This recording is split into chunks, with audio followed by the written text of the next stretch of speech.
What if there was a way to boost your energy, sharpen your focus, and improve your health using a tool you already have, something you use every single second?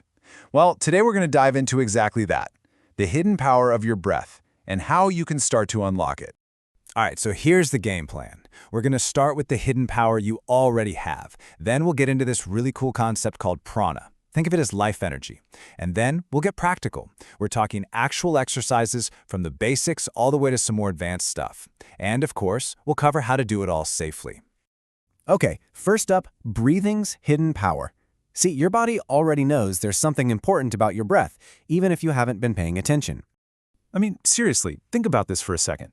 When you really need to hear something, what do? Or if you're about to feel some pain or lift something super heavy, you hold your breath, right? It's completely instinctual. Yeah, that is not a coincidence. Our bodies are hardwired to know that controlling our breath gives us more control over, well, everything else. Our minds, our physical strength. When you're deep in thought, your breath gets really slow and quiet. When you need to lift that heavy box, you hold it to create power. It's basically a built-in superpower we've been ignoring. And this quote just hits the nail on the head. The source we're looking at makes this incredible point. Our normal, everyday, autopilot breathing, it's the coarsest way to use the air. It's super inefficient.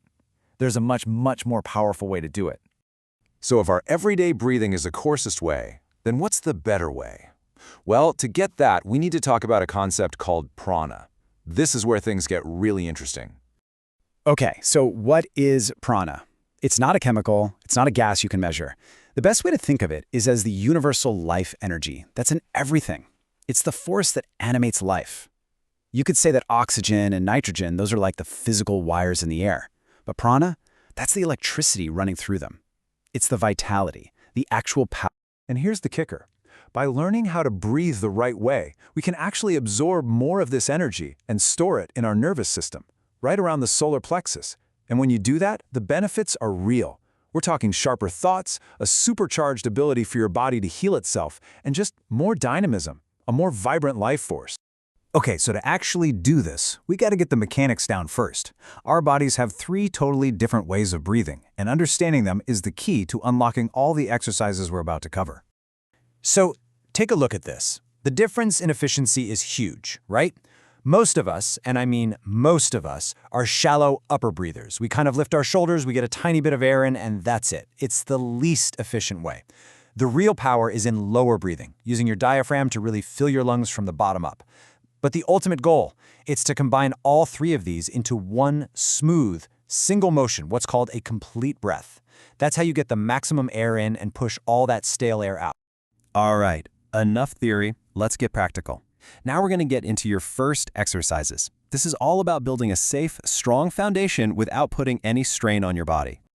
Okay, first things first, posture is everything here. You want to be sitting up straight. That erect spine lets your lungs expand completely without anything getting in the way. It's super important. Now, pay attention to the ratio here because it's key. It's always 1 unit in and 2 units out. So you're exhaling for twice as long as you inhale. This is like a fixed rule. Why? Because it forces you to get all that old, stale air out of your lungs, making room for a completely fresh breath. You want to practice this every day for a couple of weeks and just start with a count that feels easy and comfortable for you. And this is really important. In this first exercise, you're not holding the breath. Don't even think about it. This is purely about building that foundation. We're just training your lungs and your mind to get used to this new, deliberate rhythm. Okay, so once you've built that foundation and you're feeling comfortable, it's time to level up. This is where the real power starts to kick in, because we're going to introduce breath retention, holding the breath. So the ideal ratio you want to slowly work towards is 1-4-2. Let's just break that down so it makes sense. You'd start by inhaling for 1 unit of time. Let's just say that's 4 seconds. Nice and easy. Then comes the important part. You hold that breath for 4 times as long. So in our example, that would be 16 seconds. This is the magic moment, right? This is when your body is really absorbing all that prana we talked about. And finally, you exhale, slowly and completely, for twice as long as your inhale. So 8 seconds. That 1-4-2 ratio, that's the goal. But you work up to it very, very gradually.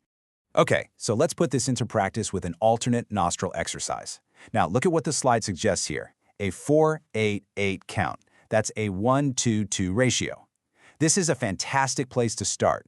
Don't try to jump to the 1-4-2 ratio right away. Begin here with this 1-2-2, and then over weeks, maybe even months, you can gently start to extend that hold time, gradually building up towards that ideal 1-4-2 we just covered. All right, last section, and honestly, this might be the most important part of this whole explainer. Let's talk about the rules for practicing safely. These are non-negotiable. So the biggest takeaway from all of this is pretty simple. Listen to your body. Seriously, be consistent, practice regularly, but never ever push yourself into pain. Don't hold your breath longer than what feels comfortable and natural for you.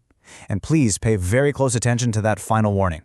If you have any history of heart disease or TB, these exercises with breath retention are just not for you. Safety has to be your #1 priority always. And we'll leave it with this powerful thought.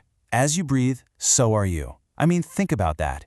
The state of your breath is a direct reflection of the state of your mind.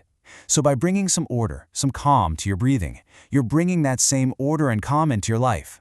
So the real question isn't just about what you could achieve by doing this, but who could you become if you really took conscious control of this incredible power you've had all along?